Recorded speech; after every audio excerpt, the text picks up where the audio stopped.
Muy buenos días, bienvenidos a nuestro tiempo devocional Tu Palabra para encontrar el camino. Hoy es 16 de septiembre del 2025 y vamos a continuar con la lectura de la Biblia con la carta de San Pablo a los Colosenses, capítulo 2. Colosenses, capítulo 2.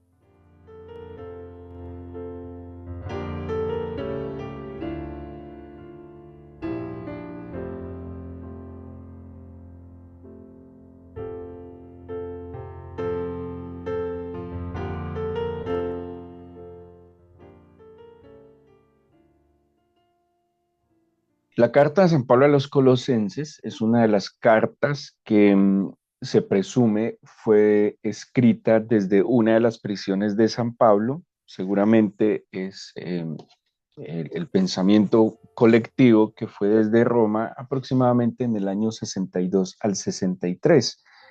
Pablo directamente no fundó la iglesia de Colosas, sino que todo parece indicar que se fundó a través de un discípulo porque, bueno, sabemos que Pablo estuvo casi 3 años en la ciudad de Éfeso, en la actual Turquía, en lo que en aquella época se conocía como Asia Menor, y, y desde Éfeso Pablo dirigió la misión evangelística en toda esta zona pues, geográfica que les acabo de mencionar. Cerca a Éfeso estaba también la Odisea, estaban las demás iglesias que también Juan menciona en el mensaje del Apocalipsis, como Esmirna, entre otras. Y, y Colosenses, pues de nuevo, parece que Pablo no la funda, pero pues a través de uno de sus discípulos se establece y como este pastor está tratando de corregir y dar unas instrucciones a esta iglesia. Esta es una de las cartas que se van a conocer como circulares, que hace referencia a instrucciones que Pablo da a las iglesias, pero que copia a otras iglesias, ¿sí? O sea, no limita esta, este mensaje solo a la iglesia de Colosas, sino que va a pedir incluso y van, digámoslo así, a remitir copias a otras iglesias, otra vez mencionada una vecina que era la Odisea, que esta iglesia de la Odisea también está mencionada en el libro de Apocalipsis. Bueno, esta carta a los colosenses, pues, entonces, de nuevo, no es una iglesia que él conociera de manera personal, pero tenía referencias y pues al estar en toda esta región que él menciona que él la llenó del Evangelio, pues va a pretender dar algunas instrucciones, pero también corregir algunas eh, situaciones que se iban dando en la iglesia. Hemos hablado que la iglesia en la medida en que iba creciendo, pues adhiriéndose nuevas personas, se iban generando pues nuevas situaciones. Es como el dicho que le escuchaba a mi esposa: niños pequeños, dificultades y desafíos pequeños, pero hijos ya más grandes, desafíos y dificultades más grandes. Eso pasa con todo, ¿sí? Un proyecto pequeño tiene sus situaciones, pero en la medida en que crece, pues también van a crecer las situaciones. Y la iglesia, en la medida que iba creciendo, que se iba expandiendo, que se iban añadiendo personas, pues cada persona es un mundo, es un universo completamente, y pues cada uno iba a traer ciertas situaciones a la iglesia, ¿sí? Una cosa era cuando solo eran judíos convertidos a Cristo, y otra cosa es cuando van llegando otro tipo de personas con otras ideas, pero todos encontrándose en un punto de convergencia que es pues la fe en Jesucristo. Por eso San Pablo pues trata de corregir lo deficiente, como le dice a Tito, trata de instruir, trata de advertir también, porque en su discernimiento como pastor va entendiendo que hay ciertos peligros que amenazan a la iglesia y que ciertamente, bueno, y que son completamente reales y pues lo debe hacer. Este capítulo 2 podríamos dividirlo en tres partes principalmente. La primera es un desafío, una invitación, una exhortación a permanecer firmes. La segunda es una advertencia contra falsas enseñanzas. La segunda y la tercera, instrucciones en la libertad a la que el Señor nos ha llamado. Bueno, ese concepto de libertad es un concepto complejo, desde diferentes áreas de conocimiento, es un concepto muy complejo, desde la filosofía, desde la fe, bueno, es complejo, pero pues la Biblia nos enseña claramente esa idea de libertad a qué se refiere. Bueno, lo primero entonces es un desafío o más bien una exhortación a que permanezcan firmes. Todas situaciones en la vida buenas van a enfrentar adversidad, van a enfrentar obstáculos, van a enfrentar dificultades. Y pues de eso se trata, de que a pesar de todo lo que se presente, podamos estar firmes y más en lo que te respecta a la fe. Dice entonces el versículo, vamos a tratar de leer lo que más podamos, dice, quiero que sepáis cuán grande lucha sostengo por vosotros y por los que están en la Odisea, como les dije, la iglesia de la Odisea era una ciudad vecina, y por todos los que nunca han visto mi rostro, ¿sí? Lo que les decía, Pablo no fundó directamente Colosas, pero era responsable de su vida espiritual para que ustedes sean consolados, para que sean consolados sus corazones, unidos en amor hasta que alcancen todas las riquezas de pleno entendimiento a fin de conocer el misterio de Dios, el Padre y de Cristo, en quien están escondidos todos los tesoros de la sabiduría y del conocimiento. Y esto lo digo para que nadie os engañe con palabras persuasivas, porque aunque estoy ausente en cuerpo, no obstante en espíritu estoy con vosotros, gozándome y mirando vuestro buen orden y la firmeza de vuestra fe en Jesucristo. Dice el versículo 8. Por tanto, de la manera que habéis recibido al Señor Jesucristo, andad en él. Bueno, la pregunta es, ¿cómo recibimos al Señor Jesucristo? Creo que todos, como la iglesia de Colosas, en fe y por fe, ¿sí? Nosotros empezamos este camino, por eso lo llamamos un camino de fe. Este camino de bendición lo empezamos con una medida de fe. Eh, Creímos sin ver, ¿sí? Atendimos una voz, esa voz que creímos, en la cual confiamos y nos adherimos al pacto. Nosotros entramos este camino por fe y dice, bueno, de esa manera como han recibido al Señor Jesucristo, anden en él. La carta a los hebreos dice, sin fe es imposible agradar a Dios, es necesario caminar en fe. Dice, no somos los que por falta de fe e incredulidad volvemos atrás, sino que somos de aquellos que creemos y seguimos hacia adelante.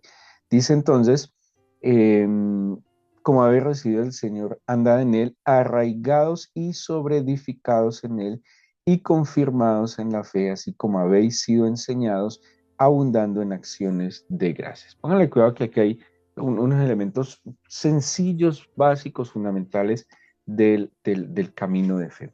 Uno, vuelve a hacer la analogía de la planta o del edificio, que es común en Pablo, y dice primero arraigados, o sea, tenemos que generar unas raíces profundas en el Señor, pero también, como lo dice en la primera carta a los Corintios, sobreedificados en Él, ¿sí? O sea, somos digámoslo así, estamos en proceso, ¿sí? Somos una obra en proceso. Somos una planta que para crecer necesita tener más profundas raíces. Somos un edificio que tiene un fundamento, que es Jesucristo, que necesita una estructura y que tiene que crecer. Y en este mismo llamado, dice además, confirmados en la fe, como ha sido enseñados, abundemos en acciones de gracias. La acción de gracias, que lo hemos mencionado muchas veces, es la evidencia, más bien, es una manera de confirmar la fe, ¿sí? Porque mi gratitud expresa mi confianza en lo que el Señor es y en lo que el Señor me dice, ¿sí?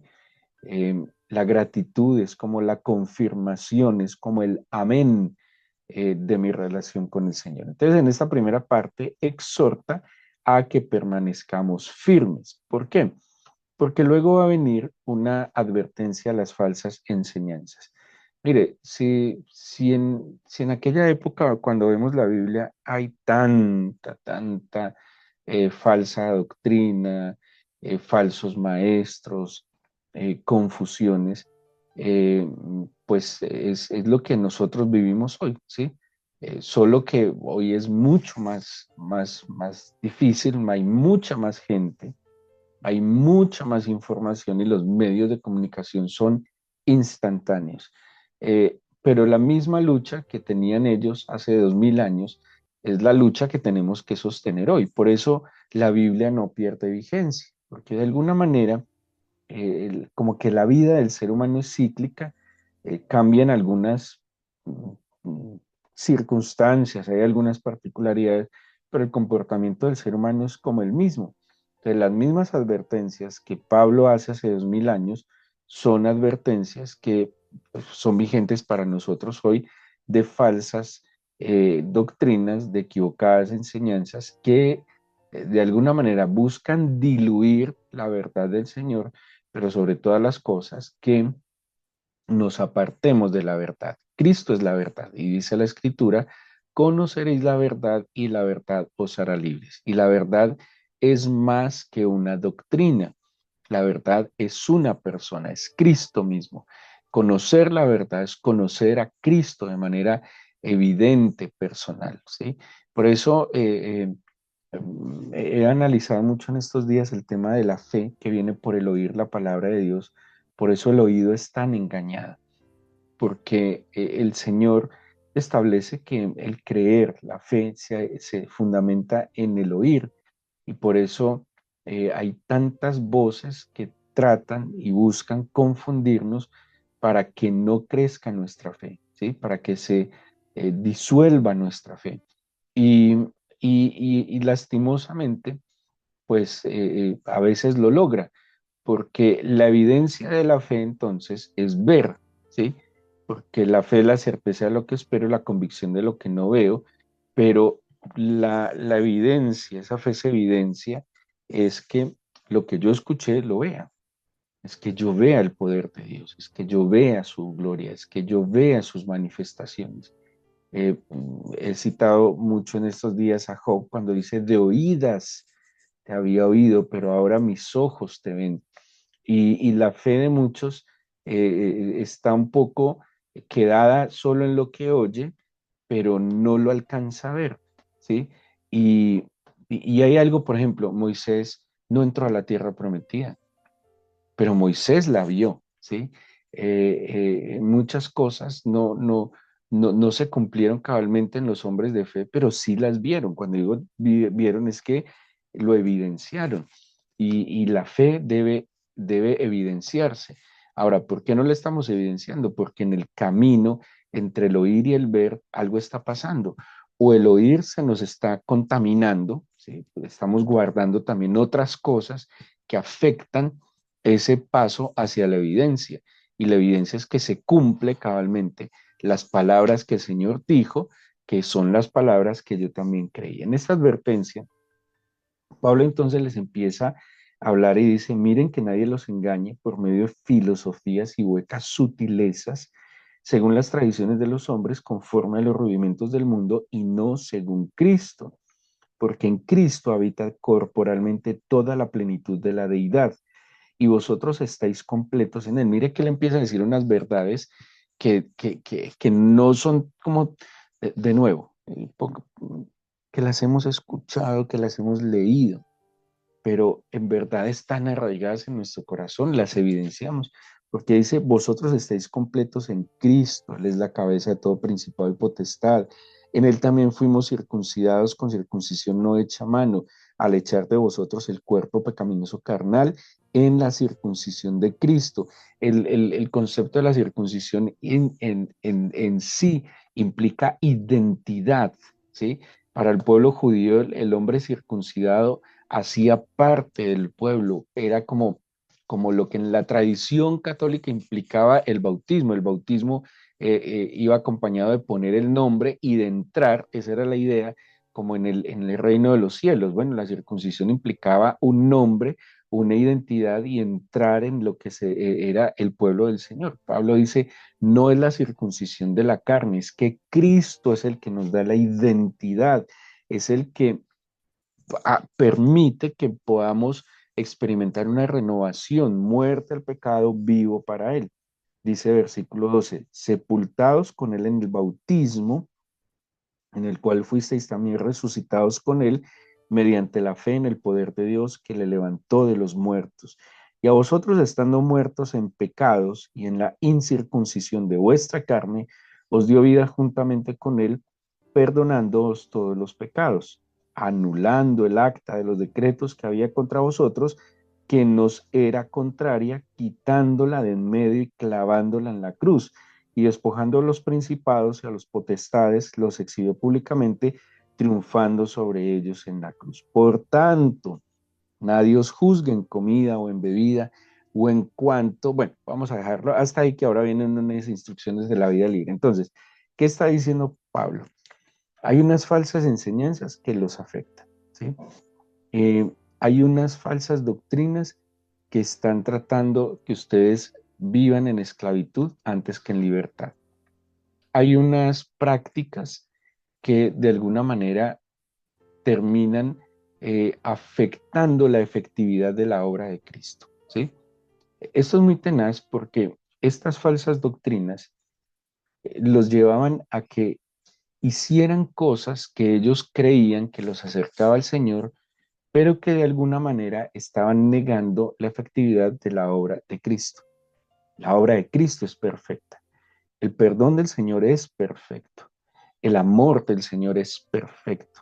El poder del Señor es perfecto. Y estas falsas doctrinas trataban como de mostrar de que había que hacer ciertas cosas para lograr el favor del Señor. Pero estas ciertas cosas que ellos creían que debían hacer para buscar el favor del Señor, tristemente estaban logrando el propósito opuesto, porque terminaban demostrando falta de fe y confianza en el Señor. Yo estoy llamado a creer que el único sacrificio válido por los pecados es el que hizo Cristo en la cruz, ¿sí? Estoy llamado a creer que Él pagó mi deuda y que si Él pagó mi deuda, pues yo debo manifestar mi gratitud en un genuino arrepentimiento. Tú pagaste mi deuda. Pues si tú pagaste mi deuda, no tengo por qué pretender seguir pisoteando, así lo dice Hebreos, tu sangre al voluntariamente, neciamente, obstinadamente y lleno de altivez, pecando contra ti.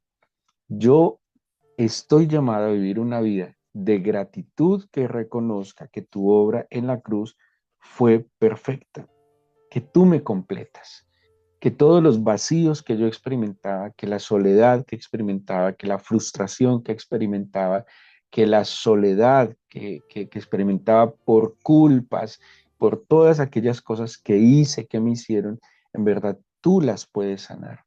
Es mi confianza en que tú haces las cosas de nuevo, que yo no tengo que hacer nada por mi propia fuerza para agradarte, porque lo que en verdad te agrada, lo dice la Biblia, es la fe. ¿La fe en qué?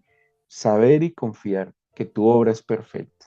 Saber y confiar que me amas eternamente. Saber y confiar que tienes un propósito para mi vida. Por eso, lo que debo buscar es conectarme contigo, Señor. Esa es mi necesidad, que yo, todo mi ser se conecte en verdad con el Señor. Pero a veces, todas estas prácticas es como si construyeran un obstáculo y una barrera para que nosotros lleguemos al Señor.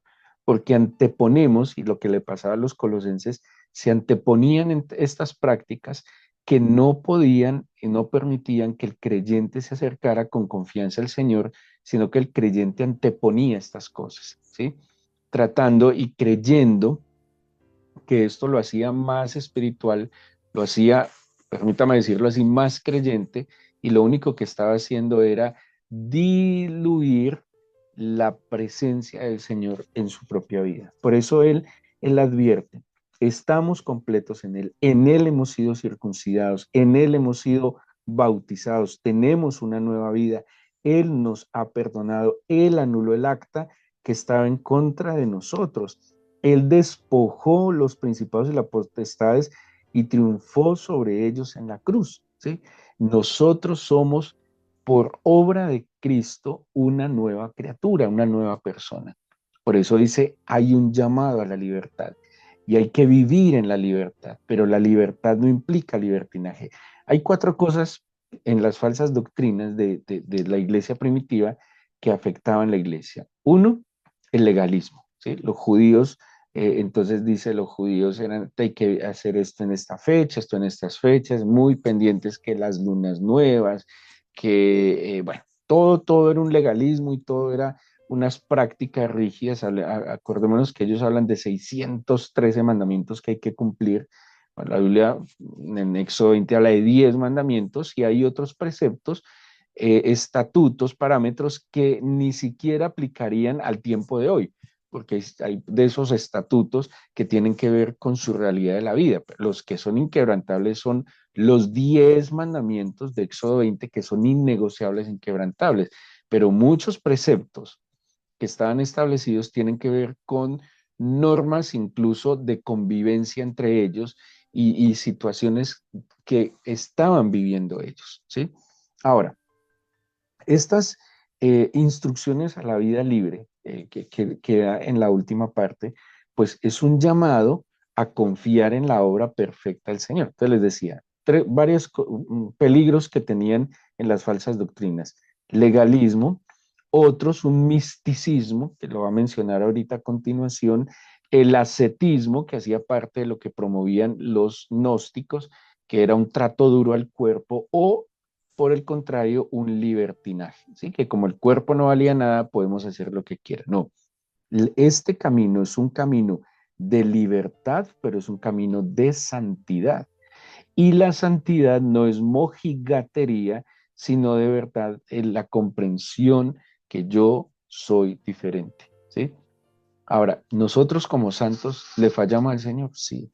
Nosotros como santos pecamos, lastimosamente sí. ¿Por qué? Estamos en este mundo, estamos en este cuerpo que es débil, porque no siempre el espíritu nos gobierna. A veces también permitimos que los sentidos nos engañen y que el cuerpo nos abata. Pero en el genuino arrepentimiento yo vuelvo al Señor y hay algo que sí tiene que distinguirnos, que si nosotros pecamos y hay genuino arrepentimiento, pues el pecado, voy a decir algo que suena extraño, pero el pecado debe dejar alguna enseñanza. El mismo pecado debe dejar alguna enseñanza. ¿Cuál? Yo ya sé cómo terminé cometiendo esta falta, pues yo ya sé el camino que me llevó a esta falta, yo no puedo volver a recorrer ese camino. El genuino arrepentimiento ante el pecado debe dejarnos una enseñanza para la vida. Y es que yo no vuelvo a seguir esa senda que me llevó a esa caída. Si yo sé que hay una piedra en el camino con la que me tropecé y me di muy duro y me dolió, ¿por qué voy a volver a pasar por allí? ¿Por qué voy a pretender que esa piedra no me va a hacer tropezar de nuevo? No, tengo que cambiar de camino. No vuelvo a seguir esa senda. Esa es la instrucción que debe quedar también del pecado. Entonces la santidad es una decisión diaria de vivir de manera diferente, exclusiva para el Señor, pero no hay manera de vivirla en mis fuerzas, sino en el poder del Espíritu del Señor. Dice entonces, por tanto nadie os juzgue en comida o en bebida, en cuanto a días de fiesta, luna nueva o días de reposo, todo lo cual es sombra de lo que ha de venir, pero el cuerpo es de Cristo. Estas son prácticas del judaísmo. Dice, nadie os prive de vuestro premio, afectando humildad y culto a los ángeles, entremetiéndose en lo que no ha visto, vanamente hinchado por su propia carne. Culto a los ángeles. Había un misticismo. Entonces, practicaban una cantidad de cosas que, de nuevo, terminaba como distorsionando la imagen del Señor.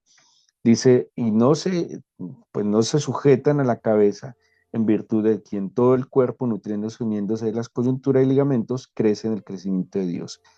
Dice el 20, si tú habéis muerto con Cristo en cuanto a los rudimentos del mundo, ¿por qué como si vivieseis en el mundo os sometéis a preceptos tales como no manejes, no gustes, no toques, en conformidad a mandamientos y doctrinas de hombres, cosas que todas se destruyen con el uso? Tales cosas tienen a la verdad cierta reputación de sabiduría en culto voluntario, en humildad y en duro trato con el cuerpo, pero no tienen valor alguno contra los apetitos de la carne, ¿sí? Entonces, ese trato en contra de mí mismo esa, ese legalismo, pues nada va a ser para apagar esas pasiones que están en mi interior.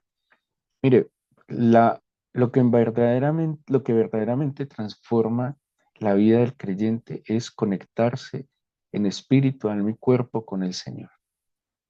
Eh, por eso, si nosotros no logramos a través de la oración eh, enfocar todo nuestro ser en el Señor, si nosotros no experimentamos una conexión profunda con el Señor, nada va a pasar. Solo nos vamos a quedar en lo que oímos y haciendo un esfuerzo mental, más no espiritual, en creer lo que oímos. Por eso también, como creemos algo que está en la Biblia, creemos también una cantidad de bestialidades y barrabasadas que el mundo pone delante de nosotros. Los demonios dice que creen y tiemblan. Sí, eso lo dice la Biblia, dice los demonios creen y tiemblan, o sea, los demonios saben quién es Dios. Es más, los demonios creen que lo que dice el Señor y lo que dice su palabra es verdad, por eso dice creen y tiemblan, pero los demonios no confían en el Señor, pero los demonios no aman al Señor, pero los demonios no obedecen al Señor, creen y le tienen miedo. Y por eso nosotros no nos podemos quedar en ese oír y creer, sino ir más allá. Y por eso la descripción de la fe en el Nuevo Testamento, la palabra griega pistis, habla de una persuasión interna. O sea, yo estoy convencido. Y si estoy convencido del Señor, pues yo voy a ver al Señor. Y yo como creyente no me puedo conformar con menos que evidenciar al Señor. Entonces, cada vez que oremos, nuestra oración, bueno, hay oraciones, pues como digámoslo dentro de nuestras rutinas, pues que se hacen así y es necesario, como bendecir los alimentos, es necesario, hay oraciones rutinarias necesarias, pues que, como lo digo en medio de la rutina, Señor, bendice estos alimentos, voy a entrar a un lugar, Señor, ábreme esta puerta, sí, pero, pero necesitamos espacios de conectarnos con el Señor de profunda intimidad, de verdad que si yo me arrodillo y cierro mis ojos, yo tengo que experimentar que Él está ahí conmigo. Eso dice Hebreos. Es necesario que todo aquel que se acerque a Él crea que le hay y que Él galardona a los que le buscan. Porque esa confianza también me va a permitir a mí vivir en seguridad. Señor, tú estás al mando, tú estás en control. Yo de verdad necesito verte porque por eso nos desanimamos, por eso sucumbimos, por eso nos llenamos de amargura, por eso nos supera la vida. Es que la vida nos termina superando porque no logramos esa conexión con el Señor. No es la sola lectura de la Biblia lo que nos va a transformar, no es el conocimiento erudito de la Escritura lo que nos va a transformar, ni siquiera son rituales que establezcamos lo que nos va a transformar. Mire, usted se puede, no sé, circuncidar, usted puede hacer todas las cosas que dice el Antiguo Testamento en el judaísmo y más, que tiene muchas cosas de más que hacen, pero si no se conecta espiritualmente con el Señor Jesús, su vida no va a ser transformada y necesitamos transformación. Usted a veces no se mira en un espejo y no quisiera ser la persona que Dios quiere que usted sea. Usted a veces no se mira en un espejo y dice, uy, Dios mío, me están pasando los años y sigo siendo el mismo y tal vez se me están aflorando otros nuevos conflictos. Jacob, Jacob, Israel, se cansó de vivir así, se cansó de vivir bajo lo que escuchaba, pero no lo lograba ver, hasta que una vez, dice la Biblia, luchó con el Señor y le dijo, yo no te suelto hasta que no me bendigas. ¿Y qué fue la bendición? Que lo transformara. Y yo me voy a arrodillar y yo me voy a conectar con el Señor y yo tengo que experimentarte. Yo no, o sea, usted ha oído muchas veces sobre la presencia del Señor, ha escuchado sobre el poder de Dios, ha escuchado sobre la majestad del Señor, ha escuchado sobre el amor del Señor. ¿Cree en eso? Seguro que sí, pero lo ha experimentado, pero de verdad usted ha sentido que los brazos del Padre lo rodean. Usted ha experimentado poder en medio de su debilidad, de verdad. Ha experimentado una capacidad sobrenatural de amar y perdonar, de que a pesar de que le han hecho lo que sea, pero usted se puede levantar y decir, sí, yo perdono. El Señor también pagó por ellos. Tiene que ser una experiencia. Y Pablo le está diciendo eso.